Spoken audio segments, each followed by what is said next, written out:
Oh, howdy all, grab yourself a beer, it's time for some Path of Exile discussion. Welcome to day 10 of spoiler season for the Scourge League. And today we've got what I think is going to be one of the bigger chase unique items of the league, Stranglegasp to discuss, and we have a new Keystone, Iron Will. So let's start with Stranglegasp. The first thing I want to say about this is that it drops solely from Blight Ravaged maps. So Blight Ravaged maps being the uber Blight maps. This is not going to be easy content to beat. And so Stranglegasp is not going to be easy to acquire through your own play. Additionally, I feel like this is a sort of item that could be very rare. It's extremely powerful, and as a result, I'm expecting it to be very expensive in a trade league. Now, I don't know. When I say very expensive, I don't know whether this means more in line with, say, 3.10 era Badge of the Brotherhood, when that was around 50 exalts, whether it's in line with 3.10 era Rizlatha's Coil when that was about 4 or 5 exalts, or whether it's in line with, say, 3.14 era Hateforge, which started out at sort of 2 or 3 exalts but wound up at literally in the multiple hundred exalts at the end of the league. I don't know which of these categories it'll be in. That's going to come down to the rarity. That's going to come down to how widely farmed the Blight Ravage maps are. But a couple of things I want to point out with it. Firstly, this one is item level 90. I don't know if this is a red herring or an accident of the way that this teaser was done, or whether that is telling us that Blight Ravage maps are going to go all of the way up to monster level 88. Monster level 88, if it's a thing, that's going to have roughly double the hit points of monster level 83, so tier 16, and that's a more multiplier, that's its base hit points. Monster level 88 will also have a significant amount of extra damage over tier 16 content. Now, in the current game, it is possible for expedition logbooks to get to monster levels 87 and 88. So it may well be that this is still possible with Blight Ravage maps. But what I'm curious about is whether or not Stranglegasp is drop restricted to monster level 88 blighted maps or not, Blight Ravage maps or not. That we don't know, that we're just going to have to figure out ourselves. The next thing to note about this is that having 4 total enchantment modifiers is a lot of power. It's going to vary a lot from item to item and build to build as to how powerful this is. And it's also going to vary a lot in its opportunity cost.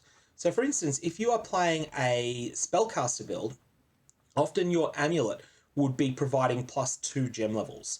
And obviously, equipping Stranglegasp instead has a pretty big opportunity cost there.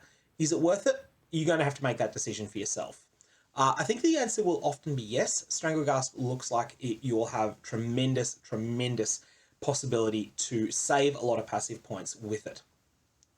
The key thing you're looking for here is to anoint enchantments on it that are in bad places on the tree for various reasons. And then you're going to want to free up a whole lot of passive points by doing that and invest those into cluster jewels. This is going to be much better on characters that can make extensive use of cluster jewels, in my opinion. Lastly, this is the sort of amulet that corrupts extremely well, especially now that tainted oils exist. And I'm sure that whilst tainted oils are expensive, and they might be out of reach of many of the player base, I'm sure that anyone that can source a Stranglegasp and can afford to take the risk of 2 implicit corrupting it is going to be someone that can afford a few tainted oils as well. But if your corruption fails, what is going to happen here is that your Stranglegasp is going to lose all of its enchantments except 1. This is something that's been tested in standard with some of the Blight items. There's a couple of uniques already linked to Blight League that have, there's a helmet and a set of gloves and I think a set of boots that can have 1 additional enchantment modifier on them and can have anoints on them and things like that. Those specific boots and helmets and the like have been tested. What happens if you enchant them, then you Vaal them and that Vaal Orb bricks them? They end up losing all but 1 of their enchants. So Stranglegasp is not something you can load up 4 enchantment modifiers on, then take it to Elva's Kranglebox and wind up getting not hitting what you want, the 2 implicit corrupts, but wind up with a 4 anointed rare influenced amulet. That is not going to work. So that's Stranglegasp. This thing looks powerful. This thing looks cool. Now, next thing I'm going to show you is not a new item. This is an existing thing. It's just got some interesting synergies. So there is a mod that can roll on any influenced or one-handed mace, elder influenced one-handed mace. And it is 3% increased area of effect per 50 strength. Just have that one in your mind. So, Iron Will. Strength's damage bonus applies to all spell damage as well. This is going to be really considerable. So at the moment, there's a bonus to melee physical damage that comes from having a high character strength, and maybe it's all melee damage. I have to look that one up. But this is not applicable to spells.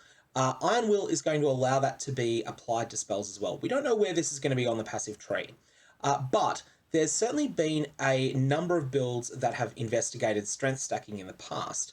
Strength stacking being a strategy where you pick up a bunch of strength nodes on the passive tree, and you also pick up various strength multipliers. So this can mean, I think it's called Utmost Might. There's a passive tree node that gives you 40 strength and 8% strength. There's also a number of influenced items that give you up to 12% increased strength on your character and all sorts of things like that. You get a bunch of these effects together, then you can get your character's strength very, very, very, very high. And then if you combine this with the unique dual split personality, which is a simulacrum exclusive drop, so it's not that easy to get your hands on, but if you can get your hands on a couple of split personalities, then you can really send your strength rocketing up, up, up, up, up. With that in mind, Iron Will provides you a big boost to spell damage. So that's something to keep in mind, that I think there will be some options to build around. My first gut reaction to this is that there are two ascendancies that jump out to me for building around this.